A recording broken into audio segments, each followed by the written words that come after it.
They say a mother's intuition is never wrong. But when my son called to tell me he was getting married to a woman I'd never met, every cell in my body screamed that something was terribly, terribly wrong. What I did next would either destroy my relationship with my only child forever or save him from the biggest mistake of his life. I chose to become someone else entirely. The crystal chandelier in my penthouse office cast rainbow prisms across the mahogany desk as my phone buzzed. It was 11:47 p.m., and I was reviewing the quarterly reports for Chen Industries, the pharmaceutical empire my late husband and I had built from nothing over 30 years. "Mom?" My son David's voice trembled through the speaker. "I'm getting married." I set down my Mont Blanc pen. "Married? To whom? You haven't mentioned anyone." "Her name is Vivian Zhang. We've been together for 8 months, and I love her, Mom. Her family wants to meet you this weekend." 8 months. My son had been dating someone for 8 months, and I was only learning about it now? "David, this is very sudden. Perhaps we should—" "Mom, please." His voice cracked. Just come. And maybe don't mention the company or the money. Vivian's family is very traditional. They believe in earning respect the old-fashioned way. I want them to see the real you, the woman who raised me, not the CEO. Something cold settled in my chest. After 40 years of reading people, negotiating billion-dollar deals, surviving hostile takeovers, and building an empire that employed over 50,000 people, I knew when something didn't add up. "Of course, sweetheart," I said, my voice honey smooth. "I'll be exactly who you need me to be." I hung up and sat in silence for a long moment. Then I called my assistant. "Margaret, I need you to run a background check. Vivian Zhang. Everything you can find. Parents, siblings, financial records, social connections. I want it on my desk by tomorrow morning." "Yes, Mrs. Chen. Anything else?" I looked at my reflection in the floor-to-ceiling windows. 62 years old, silver-streaked hair swept into an elegant chignon, wearing a custom Chanel suit that cost more than most people's monthly salary. "Yes," I said slowly. "Find me something to wear, something ordinary." The dossier Margaret delivered was thick. Vivian Zhang, 28, beautiful, there was no denying that. Graduated from a mediocre university with a degree in marketing. Currently unemployed, though her Instagram showcased designer bags and 5-star restaurants. Her father, Robert Zhang, owned a chain of tire shops in the suburbs, moderately successful. Her mother, Patricia, was a former beauty queen turned housewife who spent her days at the country club. But it was the final pages that made my blood run cold. 3 previous engagements, all broken off with months of the families meeting. 2 of the former fiancés came from wealthy families, and in both cases the engagements ended when the Zhang family discovered the wealth wasn't as accessible as they'd hoped. And then there was David, my son, my brilliant, kind, naive son, who had never known hardship because I'd shielded him from it, who had graduated from Harvard Business School with honors but had chosen to work at a small nonprofit rather than join the family company because he wanted to make his own way. I'd respected that choice. I'd been proud of it. Now I wondered if it had made him vulnerable. According to Margaret's research, Vivian had met David at a charity gala. She had approached him, not the other way around, and within 3 weeks of their first date, she'd moved into his apartment. The nonprofit paid David $60,000 a year. He lived modestly, drove a Honda, wore clothes from department stores. To the outside world, he looked like any other young professional struggling to make ends meet. But someone had done their homework. The Zhang family had recently hired a private investigator. The receipts were in the file. And 3 months ago, they'd started renovating their house. Expensive renovations. Marble countertops, designer furniture, a new Mercedes in the driveway. They knew. They knew exactly who my son was, and they were playing a long game. I closed the file and walked to my closet, a room larger than most apartments. I passed the Hermes scarves, the Valentino gowns, the rows of Louboutin heels. In the very back, in a box I hadn't opened in decades, I found what I was looking for. My mother's clothes. Simple cotton dresses, faded from years of wear. Sensible shoes, worn at the heels. A cardigan with a button missing. I held the fabric to my face and inhaled. It still smelled faintly of the jasmine oil my mother used to wear, the woman who had worked 18-hour days in a restaurant kitchen so I could go to school, who had died with calluses on her hands and pride in her heart. Okay, Mama, I whispered. Let's see what these people are really made of. The woman who arrived at the Zhang family's McMansion that Saturday afternoon was unrecognizable. I'd washed all the product from my hair, letting it hang limp and gray around my face. My makeup was minimal, just enough to look tired and worn. I wore my mother's old dress, slightly too large, and carried a fake leather purse I'd picked up at a thrift store. But the hardest part was the posture. For 40 years, I'd walked into rooms like I owned them, because usually I did. Now I had to shrink, hunch my shoulders, make myself small and apologetic, the way my mother used to when she spoke to her employers. It felt like swallowing glass. David met me at the door, and I saw the flicker of surprise in his eyes before he masked it. Mom, you look comfortable. Oh, these old things? I laughed, high and nervous, practicing the part. I just wanted to make a good impression. Your father always said I tried too hard with fancy clothes. David's jaw tightened. His father had never said anything of the sort. My husband had loved seeing me dressed up. He used to say I was the most beautiful woman in any room. But David didn't correct me. Instead, he took my arm and led me inside. The Zhang family was waiting in the living room, and the moment I entered, I felt their eyes cataloging every detail. The cheap purse, the worn shoes, the slightly hunched posture of a woman who had never known luxury. Patricia Zhang was the first to speak. She was in her late 50s, but desperately fighting it. Her face stretched tight with procedures, her blonde highlights freshly done, wearing a designer dress I recognized from last season's runway. So this is the famous Mrs. Chen. She didn't stand to greet me. David has told us so much about you. Oh my, what a beautiful home, I gushed, channeling every bit of my mother's gentle humility. I've never seen anything so grand. Is that real marble? Patricia's lips curved into a smile that didn't reach her eyes. Italian, imported. Imagine that. I clasped my hands together. I wouldn't know marble from regular stone, I suppose. We had linoleum in our apartment growing up. Still do, actually. Robert Zhang stood behind his wife, a thick man with a politician's smile. He didn't offer his hand. Chen, you said. Any relation to the pharmaceutical Chens? I laughed, loud and awkward, exactly as I'd practiced. Oh, goodness, no. Different Chens entirely. My husband was a delivery driver before he passed. The only medicine he knew was aspirin. I watched something shift in Robert's eyes, something cold and calculating. I see, he said. Well, make yourself at home. Vivian, darling, why don't you show Mrs. Chen to her seat? Vivian emerged from the corner of the room. She was beautiful. I'd give her that. Long dark hair, perfect makeup, and a dress that I know for a fact cost $3,000 because I donated several to charity last month. But her beauty was calculated. Every gesture, every smile, every flutter of her lashes, it was a performance. I'd seen it 1,000 times in boardrooms, in negotiations, in people who wanted something from me. Mrs. Chen, her voice was sugar-coated. It's so wonderful to finally meet you. David speaks about you constantly. And you must be Vivian. I reached out with both hands to clasp hers. Oh, you're even prettier than the pictures. My David is such a lucky boy. Vivian's smile tightened almost imperceptibly. She hadn't expected warmth. She'd expected, what? Fear? Desperation?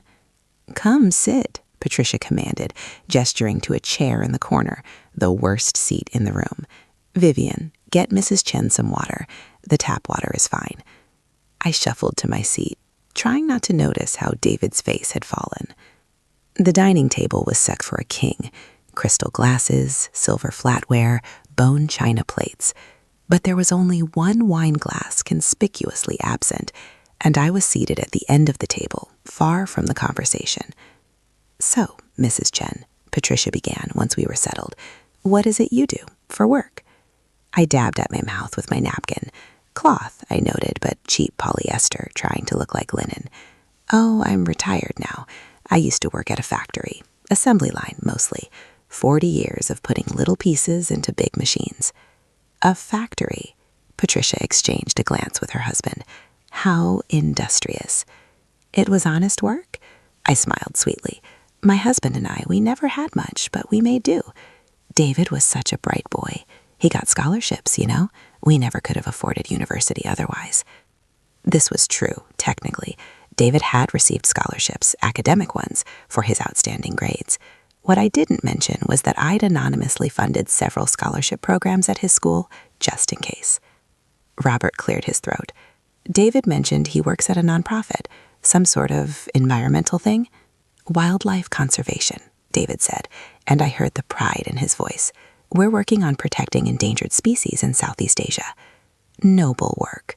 Patricia's tone suggested she thought it was anything but not particularly lucrative, I imagine. "I'm not in it for the money." "Clearly," Robert laughed, and it wasn't kind. "But you know, son, there comes a time when a man needs to think about providing for a family. Vivian is used to a certain lifestyle." I watched David's shoulders tense. "I'll provide for her. I'm not wealthy, but—" "We don't need wealth," Vivian interrupted, placing her hand on David's arm. Her engagement ring, a modest diamond I knew David had saved for months to afford, caught the light. "We have love. That's enough for me." But I saw how her mother rolled her eyes, saw how Robert's jaw tightened with poorly concealed contempt. "Mrs. Jen," Patricia said, turning to me with a smile that was all teeth, "I assume you'll be contributing to the wedding. It's traditional, after all, for the groom's family to cover certain expenses." My heart cracked for my son.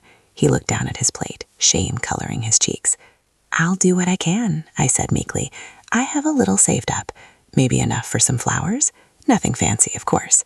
Carnations are pretty, aren't they?" Patricia's laugh was a blade. "Carnations, how quaint." "Mother," David's voice was tight, "that's enough." "I'm just being practical, darling." Patricia reached for her wine, actual wine, not the water I'd been served. "A wedding is an expensive affair. Our Vivian deserves the best. We've already put a deposit on the Grand Millbrook Hotel, $40,000, non-refundable. Someone needs to pay for it." "We never agreed to that venue," David said. "Well, we can't have our daughter get married in some backyard, can we?" Robert leaned forward. "Listen, son, I like you, but you need to understand, our family has standards. If you want to be part of it, you need to step up. Maybe it's time to reconsider that nonprofit job. Or perhaps," he glanced at me with barely concealed disgust, "perhaps there are other assets you haven't disclosed." The table fell silent. David looked at me, and in his eyes I saw something breaking. He was finally seeing what I had seen in those files, the calculations, the greed, the way they had engineered every moment of this dinner to make him feel small. "Mrs. Chen," Patricia's voice dripped with false concern, "you look tired. Perhaps you'd like to lie down? We've prepared the guest room for you. It's in the basement. Not fancy, but I'm sure you're used to modest accommodations." The guest room was an unfinished basement with a cot, a bare bulb, and the smell of mildew. I sat on the thin mattress and stared at the concrete walls. In my 62 years, I had slept in places far worse. When I was building the company, there were nights I'd slept on my office floor, too exhausted to go home. Nights when my husband and I had shared a single-room apartment with 2 other families, saving every penny for our dream. But this was different. This was deliberate cruelty, designed to remind me, and through me, my son, of our place in their world. I heard footsteps on the stairs and quickly arranged myself to look fragile and overwhelmed. David appeared, his face ashen. "Mom, I'm so sorry. I didn't know I had no idea they were like this." I reached for his hand. "It's okay, sweetheart. They're just protective of their daughter. That's understandable." "No," his voice cracked. "It's not okay. The way they talked to you, the way they looked at you. Mom, you're the best person I know. You worked your entire life. You sacrificed everything for me, and they treated you like I was poor." I smiled gently. "There's no shame in being poor, David. I've been poor. Your grandparents were poor. That's not what matters." "I know, but what matters is character." I squeezed his hand. "What matters is how people treat those they think are beneath them. That's when you see their true nature." David was quiet for a long moment. Then, "I think I made a mistake, Mom." "What kind of mistake?" "Vivian, she's different when they're not around, or I thought she was. But tonight I saw her watching how they treated you, and she didn't say anything. She just smiled." I pulled him close, the way I had when he was a child. "I know you love her, David, but love shouldn't make you blind. It should make you see more clearly." Morning brought chaos. I emerged from my basement exile to find Patricia in a frenzy, barking orders at the catering staff who had arrived to set up for a small gathering she had apparently planned. A gathering I would soon discover was actually an engagement party attended by 50 of the Zong's wealthiest friends. Mrs. Chen, Patricia barely glanced at me. We'll need someone to help in the kitchen. You don't mind, do you? You must be quite good with your hands after all those years in the factory. I smiled sweetly. Of course, how can I help? For the next 4 hours, I peeled vegetables, washed dishes, and served appetizers to guests who looked right through me like I was invisible. I heard snippets of conversation. Such a shame about the groom's family. Apparently the mother is some kind of factory worker. Vivian could do so much better, but Robert says it's all about the long game. The long game. My hands stilled on the dish I was washing. Through the kitchen window, I watched Vivian hold court among the guests, laughing and graceful, David by her side looking increasingly uncomfortable. I saw Patricia whisper something to a distinguished older man, saw him nod and look at my son with predatory interest. I dried my hands and slipped into the hallway, following Patricia as she made her way to Robert's study. The door was slightly ajar. Confirmed it this morning, Robert was saying. Chen Industries, she's the sole owner. Net worth established at $3 billion. $3 billion? Patricia's voice was breathless, and the son has no idea. Apparently not. She's kept him completely in the dark. Some sort of lesson about making his own way in the world. Robert laughed. Rich people are insane. So what do? We play the long game, just like we planned. The wedding happens. They stay married for a year, maybe 2. Then Vivian files for divorce. Under community property laws, she's entitled to half of everything. And once they're married, that includes any inheritance. My blood turned to ice. What if the mother doesn't approve? Patricia asked. Look at her. Robert's contempt was palpable. She's a doormat, too naive to see what's right in front of her. By the time she figures it out, it'll be too late. And if the son suspects? He won't. Vivian has him wrapped around her finger. Besides, we have insurance. Insurance? Robert's voice dropped. I took some photos last night. The basement, the way we treated her. If she causes trouble, we'll claim she was confused, playing some sick game with us. Who's going to believe a woman who pretended to be poor at her own son's engagement party? Patricia laughed. You're brilliant. I know. I stepped back from the door, heart pounding. They had seen through my act. Worse, they had a plan, one that accounted for every possibility. Except one. They had assumed I was playing defense. They had no idea I was about to go on the attack. I found David in the garden, standing alone by a fountain that I suspected was new, the Zhang family's ostentatious attempt at old money elegance. David, I said quietly, I need to tell you something. He turned and I saw tears on his cheeks. Mom, I've been thinking about what you said last night, about seeing people's true nature. And what did you see? I saw. He swallowed hard. I saw that I was a fool. Vivian hasn't been different when they're not around, Mom. She's been rehearsing for when they are. Everything she said, everything she did, it was designed to make me trust her. And it worked. My heart broke for him. How did you figure it out? Her phone. He laughed bitterly. She left it unlocked on the table. There were texts. Texts about me, about the Chen fortune, about how everything was going according to plan. I pulled him into my arms. I'm sorry, Mom, he whispered. I'm so sorry for bringing you here, for making you stay in that basement, for... David, I pulled back to look at him. There's something I need to tell you, something I should have told you a long time ago. I took a deep breath. I'm not a factory worker. I never was. Your father wasn't a delivery driver. The stories I told last night, they were lies, all of them. David stared at me. What are you talking about? My name is Eleanor Chen. I am the founder and CEO of Chen Industries. Our company manufactures pharmaceutical equipment sold in 47 countries. We have 50,000 employees, and our estimated value is, I paused, approximately $3 billion. The color drained from David's face. That's not possible. We lived in a small apartment. You drove a used car. You clipped coupons and... Because I wanted you to understand the value of work, of earning your own way. I grew up with nothing, David. I didn't want you to grow up with everything and appreciate none of it. But the scholarships, the all real, You earned every one of them on your own merit. I made sure of that. David sat down heavily on the fountain's edge. I don't understand. Why are you telling me this now? And why did you pretend to be poor here?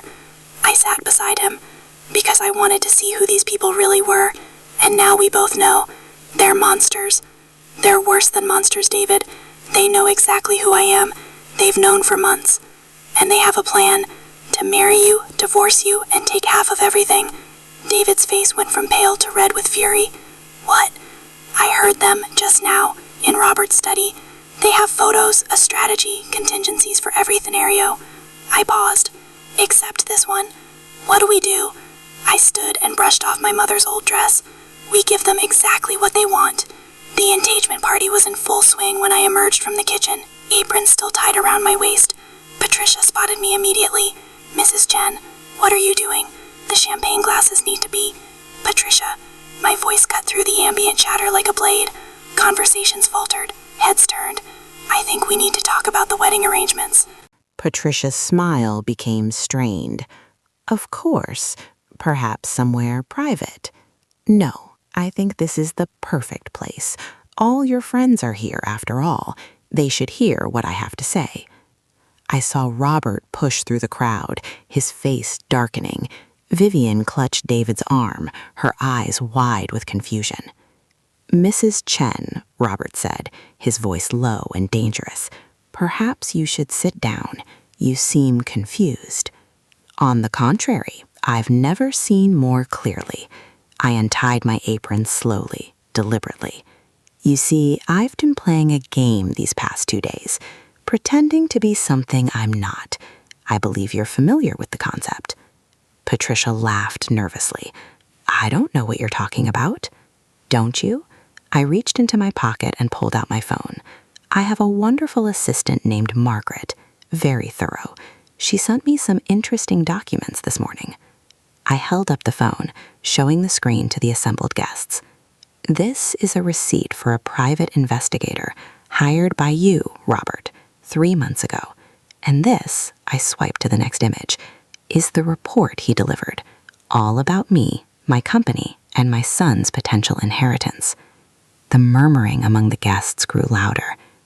Now, I'm just a simple factory worker, I continued, my voice dripping with irony, so I might be confused about a few things. But doesn't it seem odd that you started renovating your house immediately after receiving this report?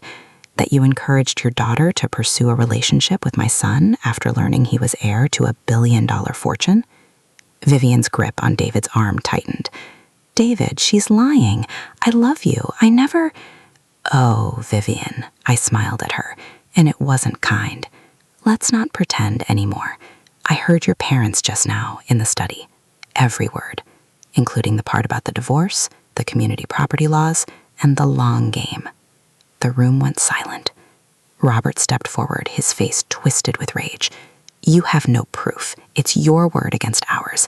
And frankly, he gestured at my humble attire, who's going to believe some senile old woman who showed up to her son's engagement party dressed like a beggar? That's an excellent question. I reached into my purse and pulled out a small device, which is why I recorded the entire conversation. I pressed play. Robert's voice filled the room. We play the long game, just like we planned. The wedding happens, they stay married for a year, maybe 2. Then Vivian files for divorce. The recording continued, each damning word echoing off the marble floors and crystal chandeliers. I watched Robert's face go from red to white, watched Patricia grab the back of a chair for support, watched Vivian release David's arm and take a step back, her mask finally cracking.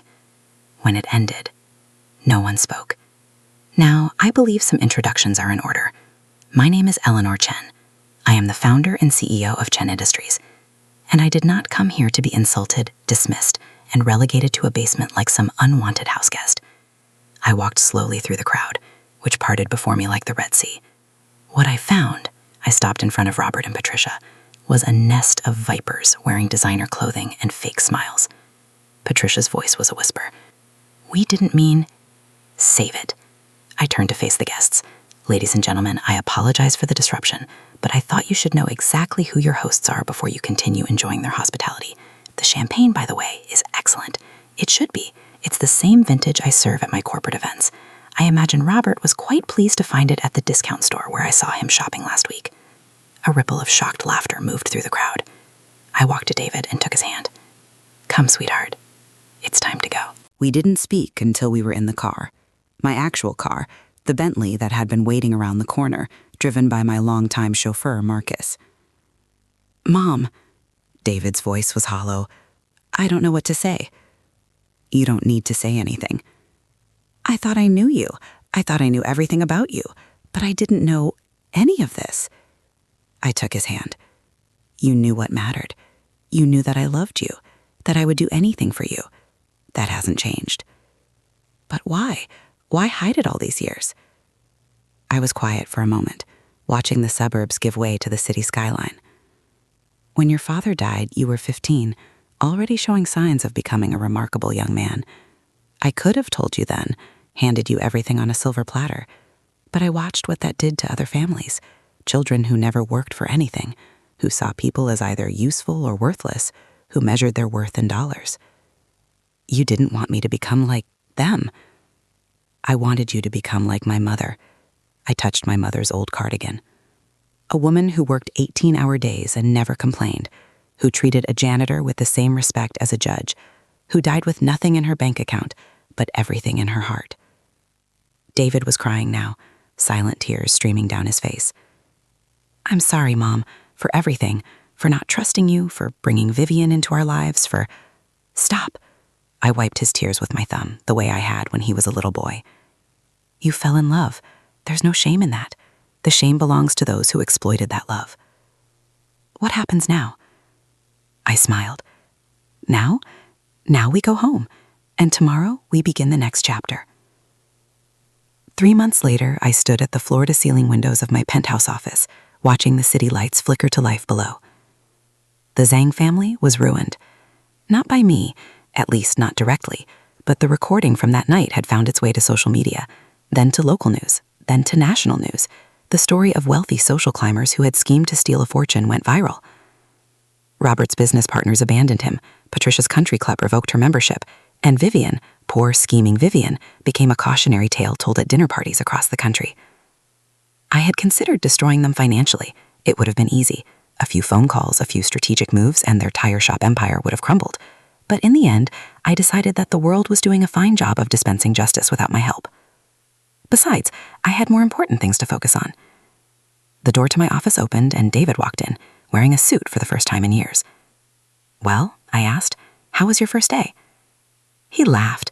Terrifying, exhilarating, everyone keeps staring at me like I'm going to disappear. They'll get used to you. They got used to me. David walked to stand behind me at the window. I'm not sure I'm ready for this, Mom. Running a company this size? You don't have to run it yet. You just have to learn. I'll be here as long as you need me. What about your retirement? You were supposed to be traveling, relaxing. I tried relaxing once. I was bored within a week. I put my arm around him. This is my life's work, David, but it was always meant to be yours too.